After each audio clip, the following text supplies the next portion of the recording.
Buenos días, gracias por estar con nosotros en la mañana de este jueves. Decíamos, está con nosotros en la entrevista al día Mauricio Funes, candidato a la presidencia por el FMLN, para hablar sobre diferentes temas, de luego un poco de la propuesta de gobierno para próximas elecciones del próximo año y otros temas más. Mauricio, es un gusto tenerte con nosotros esta mañana. Buenos días. Buenos días, William. Muchas gracias por esta invitación y un gusto saludar también a los televidentes de Canal 12 de Televisión. Bueno, Mauricio, en principio, finalmente todavía no estás inscrito en el FMLN. No lo estoy.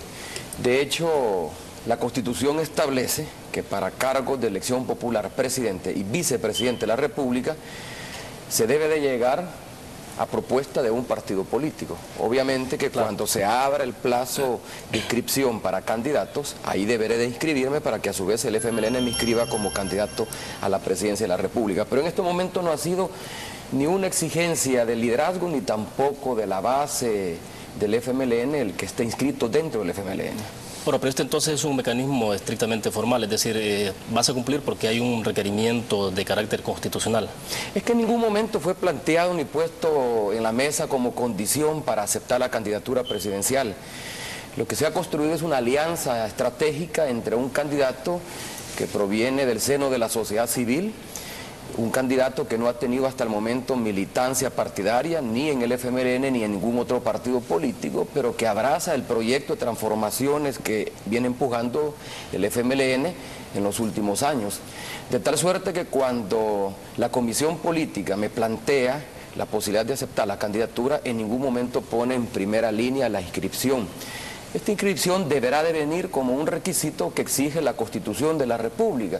No es propiamente un requisito de carácter formal. Al final de cuentas, yo soy el candidato del FMLN y deberé inscribirme en el FMLN, pero en el plazo y en el tiempo que lo requiera el proceso electoral. ¿Y la base del FMLN no asume con suspicacia el hecho de que no te hayas inscrito todavía? No lo asume y hay evidencias. El día en que fue la proclamación pública, el 11 de noviembre del año pasado, tuvimos aproximadamente unas 70.000 personas dentro del estadio Cuscatlán, otro tanto afuera. Los cálculos de los encargados de organización hablan de cerca de 10.000 personas, la mayoría simpatizantes, la mayoría miembros activos del FMLN. Y en todo el recorrido territorial que he realizado, que me ha llevado ya por más de 80 municipios en todo el país, el respaldo es evidente, de tal manera de que no cuestionan el que no esté en el FMLN, no cuestionan el que no asuma la simbología partidaria, el que no aparezca de rojo, por ejemplo, o el que no entone las notas del himno del FMLN. La base lo que quiere es cambios, la base lo que quiere es una sociedad diferente y por lo tanto le apuesta que con mi candidatura y con el proyecto político del FMLN ambas realidades son posibles. Pero entonces está planteando que los militantes, el votante duro del FMLN, le resulta esto indiferente. Pero habría que ver qué es eso de votante duro del FMLN. Si por votante duro entendemos el que tradicionalmente ha apoyado al FMLN, yo diría que es un votante duro porque cree en las transformaciones que el FMLN puede operar y considera que es la única fuerza política que puede empujar este proceso de transformación. Y a esa base le es indiferente si el candidato es miembro pleno del FMLN o si tiene trayectoria partidaria. A esa base lo que le interesa es confiar en el candidato. Y las credenciales mías a través de mi trabajo periodístico y sobre todo ahora que he iniciado un trabajo de proselitismo y de integración con las necesidades de la población a partir del contacto directo con ellos en el trabajo territorial, endosan justamente esa confianza.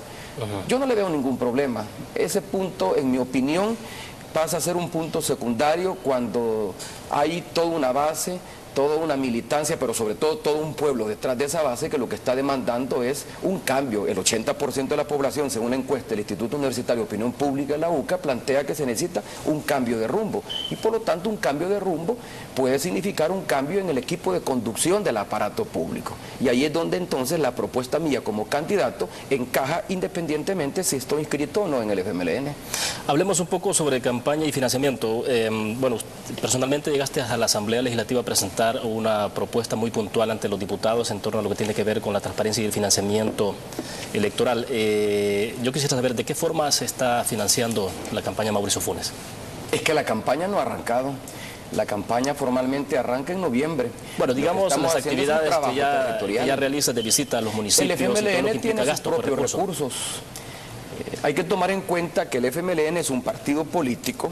Ignoro si los demás funcionan de esa manera, pero el FMLN particularmente en sus estatutos está contemplado que la membresía debe de pagar una cuota para estar dentro del FMLN, y los funcionarios del FMLN, me estoy refiriendo fundamentalmente a diputados de la Asamblea, diputados del Parlacen, miembros de consejos municipales, alcaldes y alcaldesas,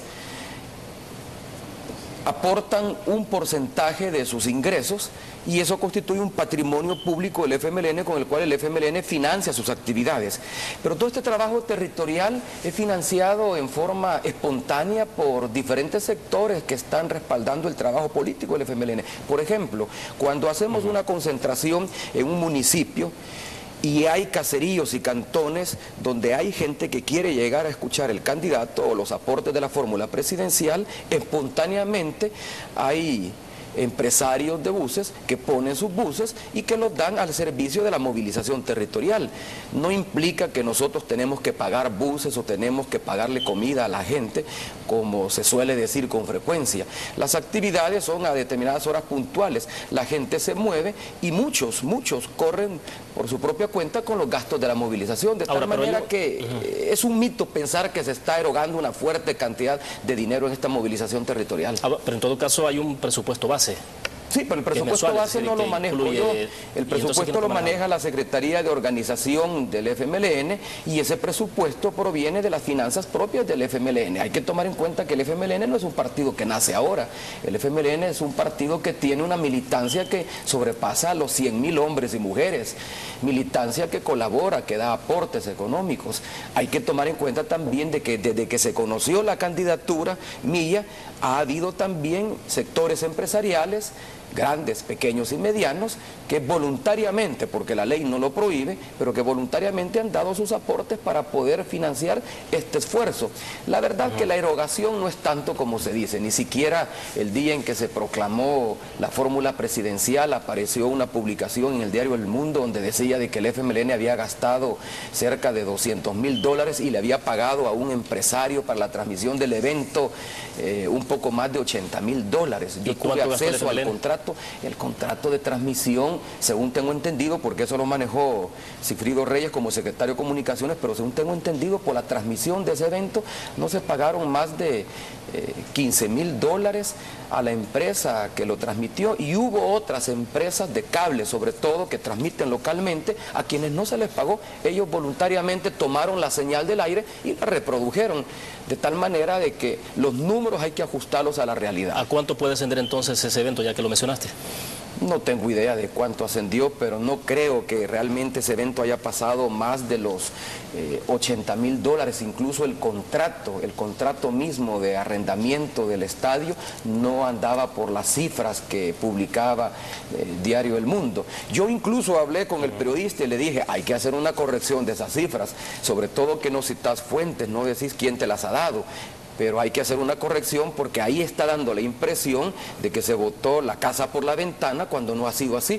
Fue un evento modesto donde incluso la mayor parte de la gente que se movilizó del interior del país, como te insisto, fue con aportes dados de manera voluntaria y espontánea por algunos empresarios que tienen sus unidades de buses. Ahora, pero ante esa duda que había en términos periodísticos, ¿no era mejor entonces en todo caso, o no sería mejor que el FMLN dijera públicamente cuánto es lo que gastó? Es decir, en ese evento ya, bueno, ya si se lo preguntan, seguramente lo dicen. Lo que pasa es que no se lo han preguntado, me lo están preguntando a mí, que claro, yo no manejo las finanzas del FMLN, pero yo no le veo ningún problema. Además, justamente esa era una de las partes de la reforma que presenté como ciudadano y que ha sido acuerpada por los diputados del FMLN, el que se transparente las finanzas de los partidos políticos. La reforma va orientada a modificar el régimen de financiamiento de los partidos políticos.